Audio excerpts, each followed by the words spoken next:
Hello, welcome to the channel. My name is Solomon, and today we'll be going over the topic of energy's essence distinction. Now, if you've been online for any sort of time and seen the debates and polemical videos that Catholics and Orthodox have, you'll know that this topic is talked about frequently. It's mainly by Jay Dyer and the likes of everybody who's basically online, who's Orthodox. And they'll say that there's some sort of real distinction between energies and essence. And in this video, I'm going to be refuting the fact that there's a real distinction between the energies and essence of God. And for clarification, what a real distinction means is that there's a lack of identity between two constituents. So there's a real distinction between God and creature, or between your hand and your head, right? And they'll say that it's not separate, but today we're going to prove that they're actually wrong on this idea, that the energies and essence are really distinct. So let's go ahead and tackle this. So first thing I'm going to go ahead and do is establish that unity, truth, and goodness are the same. They're the highest principles of things in the universe. So first, when I mean unity, I mean oneness. So for example, individual humans have its corresponding form in humanity, right? Individual humans have their being from humanity, right? From the image of God. And so it's the principle of unity, oneness, right? In things in which are made one. And then we have the definition of truth. Really, truth is something which corresponds to being, to reality, right? We say a math equation and its solution is only true in virtue that it reflects the math equation properly. And then we have goodness, which is really a reflection of to which something corresponds to its form. So for example, we say an eye is good according to the function in which it can see properly, right? You don't call a pair of eyes that are blind better than those that can see because it's not corresponding to what it's supposed to do. So there's no higher principle than unity. So let's go ahead and establish this, that all things participate in unity, right? All parts become whole by union, and everything that is one by virtue of its right? Its being. If one principle were higher than simplicity and unity, then there would be two absurdities or many absurdities that cry out for the whole, right? The very fact that things are many presuppose that they exist, and its existence is one. So you can't have many different principles of oneness. And let's also go ahead and establish that there's no principle higher than truth, and presuppose that there was, right? There was a principle higher than truth, but then it would be false since it would be devoided of being, of truth, right? Something can't be devoided of truth and be true. So it'd be false by its very virtue that it lacks something. It lacks being. So necessarily, if there's something higher than truth, then it'd have to presuppose truth, making it a mixture, right? And that source of unity, or that source of trueness in which it's mixed with, would be the principle of it.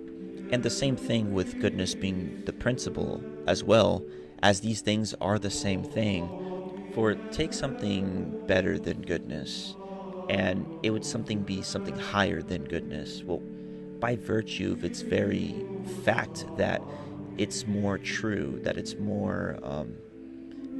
truer to its corresponding form, it would be better than goodness. But we mean nothing other than goodness, meaning that it corresponds to its reality, right? It corresponds to its form. And since goodness is said to be better, or better in proportion that it's higher than any other lower good, it's said to be the best, right? Just goodness itself. So these things in reality are one, and in God they are one, right? Truth, goodness, and unity, oneness. Thus we cannot be signifying anything else of God than that which is singular, true, and good, and all those things are one in God. Now from here,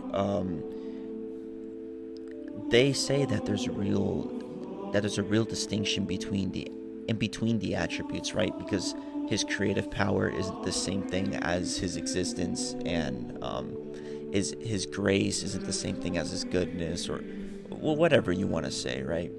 But I really feel like just pushing more towards the core of the issue, I'm gonna really deny the fact that God's God's action of what he does can be dissimilar to who he is, right? Because what his actions are is who he is. They're not really separated, or they're not really distinct as they're going to say. Then we ask the question of, are the energies entirely apart or similar, or perhaps they're apart and similar to the essence? Well, they can't be entirely apart, since they both exist, and that there's a real lack of identity between the two. And they enact through some sort of universal nature which grounds them to be true, both of them.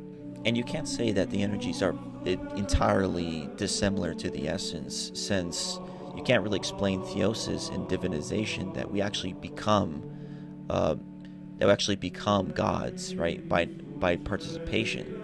And if they're entirely dissimilar, then there's no sort of bearing that they are God at all.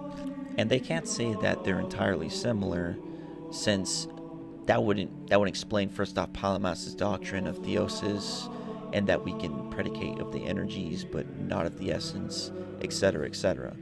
Okay, and what if one were to pose that they are similar and different, that they are both identified as God, yet the energies really differ from the essence? Well, why doesn't this work?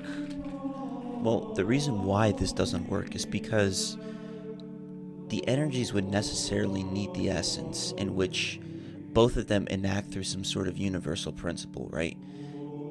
They're both God, right? They both have some sort of common identity by which both is said to be really differentiated, yet to be of the same God. And yet, if this is the case, then that sort of grounding truth in which gives the energies its reality, its truth, it would have to be some sort of separated being.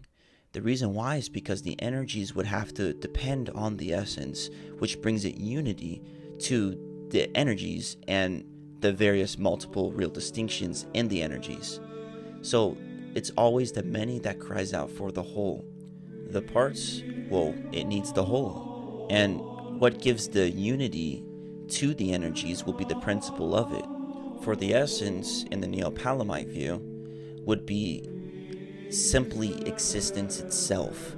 It'd be unrestricted and existing through itself, yet confined in another.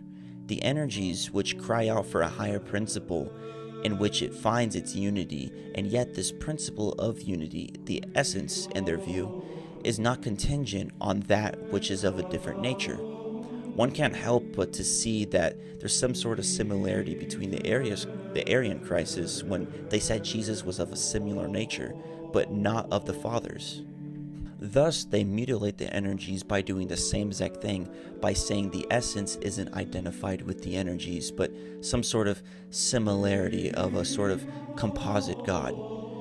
And by which the energies exist, well, it would necessarily have to come from something outside of itself. For if we were to pose that something is really distinct from the essence, but it'd be by one principle by which through the energies exist.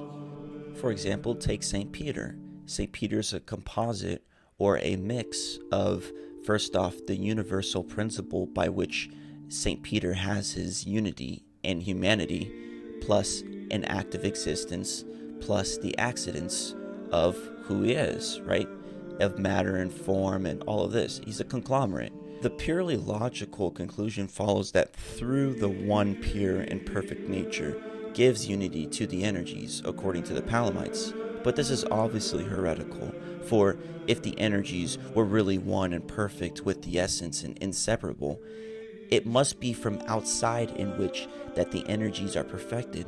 And it isn't because the energies in essence are really distinct that they are said to be the same, but by the principle by which they both share that unifying principle, they are said to be perfected. Yet, two highest truths cannot exist, as we demonstrated earlier, but rather by the position which leads us to say that the energies are not perfection, truth, goodness itself, but rather is made from some more higher principle which binds them both as one, as God. For example, take two highest lights. Well, to be the highest is to be one. And as for the highest, well, if these lights differ from one another, they don't differ by way of being the highest, but rather by some sort of different nature by which they are not the highest. But they have some sort of unifying aspect by which they share. And if another nature differing from the light is present, then it isn't just light itself, but it's light murkied and mixed with another thing. And it wouldn't be the purest form of light itself. They differentiate not on the account of their union, not because they are united, they differ, but it's only by account of their differentiation that they are really distinct from unity, from truth. Now, take the highest light. It is one light, not many, not two. It is the only light, not light mixed with something else. Now, if God is the highest of all things, the holy and triune God, therefore, God is one, He is simple.